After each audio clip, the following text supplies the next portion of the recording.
6 یوم تھی۔ حضرت علی ابن ابی طالب علیہ السلام کی تکفین و تدفین کے بعد عبداللہ ابن عباس کی تحریک سے قیس ابن سعد بن عبادہ انصاری نے حضرت امام حسن ابن علی علیہ السلام کی بیعت کی اور ان کے بعد تمام حاضرین نے بیعت کر لی، جن کی تعداد 40,000 تھی۔ یہ واقعہ 21 رمضان المبارک سن 40 ہجری یوم جمعہ کا ہے۔ حضرت عبداللہ ابن عباس نے کھڑے ہو کر تقریر کی اور لوگوں کو بیعت کی دعوت دی۔ سب نے انتہائی خوشی اور رضامندی کے ساتھ بیعت کی اور یوں آپ نے انتظام حکومت اپنے ہاتھ میں لے لیا۔ اطراف میں اعمال مقرر کیے، حکام متعین کیے اور مقدمات کے فیصلے کرنے لگے۔ لیکن جب آپ نے دیکھا کہ اسلامی معاشرہ انتشار کا شکار ہے تو آپ نے تخت حکومت کو خیر آباد کہہ دیا، کیونکہ امام حسن ابن علی علیہ السلام کا واحد مقصد حکم خدا اور حکم رسول کی پابندی تھی۔ امام حسن ابن علی علیہ السلام نے دین خدا کی سربلندی کے لیے اور فتنہ و فساد کا سر کچلنے، کتاب خدا اور سنت رسول پر عمل درآمد کو یقینی بنانے کے لیے اپنے نانا حضرت رسول خدا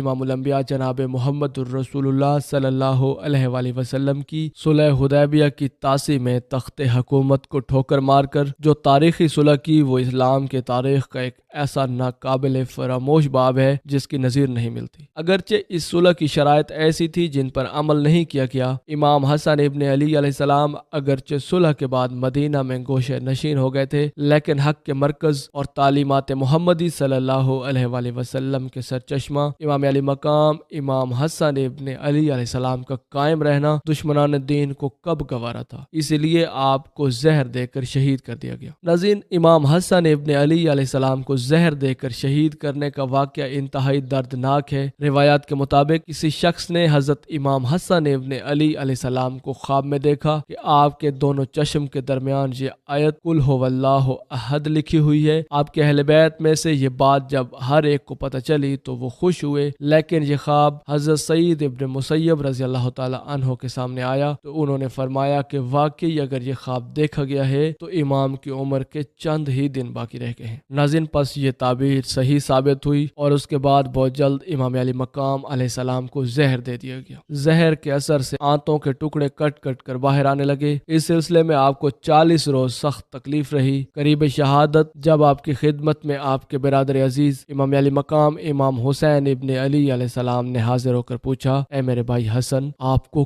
کس نے زہر دیا ہے؟ تو فرمایا، اے حسین ابن علی، کیا تم اسے قتل کرو گے؟ امام حسین ابن علی علیہ السلام نے فرمایا، بے شک۔ جس پر امام حسن ابن علی علیہ السلام نے فرمایا کہ اگر میرا گمان جس کی طرف ہے در حقیقت وہی قاتل ہے تو اللہ سبحانہ و تعالی منتقم حقیقی ہے اور اس کی گرفت بہت سخت ہے اور اس کو اور میرا فیصلہ بروز محشر ہوگا۔ مجھے اس سے پہلے بھی کئی مرتبہ زہر دیا گیا، لیکن اس مرتبہ کا زہر سب سے تیز اور سب سے سخت ہے۔ روایات کے مطابق وہ زہر اتنا سخت تھا کہ امام علی مقام امام حسن ابن علی علیہ السلام کے جگر کے ٹکڑے ٹکڑے ہو گئے تھے۔ انتہائی تکلیف میں مبتلا تھے، مگر پھر بھی قاتل کا نام نہ بتایا۔ ناظرین، حضرت امام حسن ابن علی علیہ السلام کو زہر دینے کے حوالے سے تاریخ میں کئی روایات موجود ہیں۔ روایات کے مطابق معاویہ ابن ابو سفیان نے حضرت امام حسن ابن علی علیہ السلام کی زوجہ، جو کہ اشعث بن قیس کی بیٹی تھی اور جس کا نام جودہ تھا، اس کو پیغام بھیجا کہ وہ اگر حسن ابن علی کو زہر دے دے گی تو اس کی شادی وہ اپنے بیٹے یزید سے کر دے گا۔ معاویہ ابن ابو سفیان نے جودہ بنت اشعث کا اعتماد حاصل کرنے کے لیے 1,00,000 درہم بھی اس کو بھیجے۔ جودہ بنت اشعث نے قبول کر لیا کہ وہ امام حسن مجتبی علیہ السلام کو زہر دے کر شہید کر دے گی، اگرچہ معاویہ ابن ابو سفیان نے اس کی شادی یزید سے نہیں کی۔ ناظرین، کچھ روایات جو اہل سنت اور اہل تشیع کی اکثر کتابوں میں سند کے ساتھ موجود ہے کہ شام میں جب معاویہ ابن ابو سفیان کو حضرت حسن ابن علی علیہ السلام کی شہادت کی خبر ملی تو ان کے دربار میں ایک شخص نے حضرت حسن ابن علی علیہ السلام کی شہادت پر انا للہ و انا الیہ راجعون پڑھا تو معاویہ ابن ابو سفیان نے کہا کہ حضرت حسن ابن علی علیہ السلام کی شہادت کوئی غم کی خبر نہیں، اس لیے انہوں نے اس شخص کو انا للہ و انا الیہ راجعون پڑھنے سے منع کیا۔ مگر ادھر امام حسن ابن علی علیہ السلام کی کرامت اور منزلت کیسی بلند و بالا کہ سخت تکلیف میں مبتلا ہے، جگر کٹ کٹ کر گر رہا ہے، نزاع کی حالت میں ہے، مگر انصاف کا بادشاہ اس وقت بھی اپنی عدالت و انصاف کا نہ مٹنے والا نقش صفحہ تاریخ پر ثبت کر رہا ہے۔ اس وقت آپ کی عمر تقریباً 45 سال 6 ماہ چند روز تھی۔ آپ نے 5 ربیع الاول سن 49 ہجری کو اس دنیا فانی سے رخصت فرمائی اور شہادت کے مرتبے پر فائز ہوئے۔ ان للہ و انا الیہ راجعون۔ ناظرین، وفات کے قریب امام حسین ابن علی علیہ السلام نے دیکھا کہ ان کے بھائی امام حسن ابن علی علیہ السلام کو گھبراہٹ اور بے قراری ہے، تو ان کا دل بہلانے کے لیے فرمایا میرے بھائی بے قرار کیوں؟ عنقریب آپ حضور نبی رحمت صلی اللہ علیہ وآلہ وسلم کی خدمت میں باریابی حاصل کریں گے اور حضرت علی المرتضیٰ اور حضرت سیدہ فاطمہ الزہرا سیدۃ النساء العالمین اور قاسم اور حمزہ اور جعفر سے ملاقات ہوگی۔ حضرت امام حسن ابن علی علیہ السلام نے فرمایا کہ میرے بھائی میں کچھ ایسے مراحل دیکھ رہا ہوں جو میں نے پہلے کبھی نہیں دیکھے، اور اس کے ساتھ ہی امام حسین ابن علی علیہ السلام کے ساتھ پیش آنے والے واقعات اور کوفیوں کی بدسلوکی اور اظہار ثانی کا بھی ذکر کیا۔ اس ارشاد مبارک سے معلوم ہوتا ہے کہ اس وقت آپ کی نظر کے سامنے کربلا کا ہولناک منظر تھا، اور امام حسین ابن علی علیہ السلام کی تنہائی کا نقشہ بھی تھا، اور کوفیوں کے مظالم کی تصویریں آپ کو غمگین کر رہی تھی۔ اس کے ساتھ آپ نے یہ بھی فرمایا کہ مجھے روضہ رسول میں دفن کیا جائے، لیکن انہیں گمان تھا کہ یہ قوم انہیں روضہ رسول میں دفن نہ ہونے دے گی، کیونکہ ظاہر ہے کہ بنو امیہ تو کبھی یہ نہ چاہتی۔ امام حسن ابن علی علیہ السلام نے فرمایا اگر بنو امیہ نے ایسا کیا اور تکرار کیا تو اے حسین ابن علی، آپ کو میری یہ وصیت ہے کہ اب تلوار نہ اٹھانا اور امن کا راستہ اختیار کرنا اور عزت اور کرامت کے ساتھ ان کی بات کو منظور کر لینا۔ ناظرین، پھر اسی طرح ہوا کہ مروان بن حکم کے حکم پر حضرت امام حسن ابن علی علیہ السلام کے جنازے پر تیر برسائے گئے تاکہ ان کو روضہ رسول کے اندر دفن نہ ہونے دیا جائے۔ نوبت یہاں تک پہنچ گئی کہ امام حسین ابن علی علیہ السلام نے بھی جلال میں آ کر تلوار اٹھائی۔ حضرت ابو ہریرہ رضی اللہ تعالی عنہما نے انہیں بھائی کی وصیت یاد کروائی، اور یہ فرزند رسول جگر گوشے بطول حضرت امام حسن ابن علی علیہ السلام اپنی والدہ محترمہ خاتون جنت سیدہ طیبہ طاہرہ سیدۃ النساء العالمین حضرت سیدہ فاطمہ الزہرا سلام اللہ علیہا کے پہلو میں جنت البقیع میں دفن کیے گئے۔ ناظرین، مورخین نے زہر خورانی کی نسبت جودہ بنت اشعث ابن قیس کی طرف کی اور اس کو امام حسن ابن علی علیہ السلام کی زوجہ بتایا۔ اللہ رب العزت کی حضور دعا ہے کہ اللہ رب العزت ہمیں اہل بیت اطہار کے ساتھ سچی محبت نصیب فرمائے۔ اسی امید کے ساتھ اجازت دیجیے کہ آپ کو ہماری ویڈیو پسند آئی ہوگی۔ ملتے ہیں بہت جلد ایک نئی دلچسپ اور علم سے بھرپور ویڈیو میں، تب تک کے لیے اللہ نگہبان۔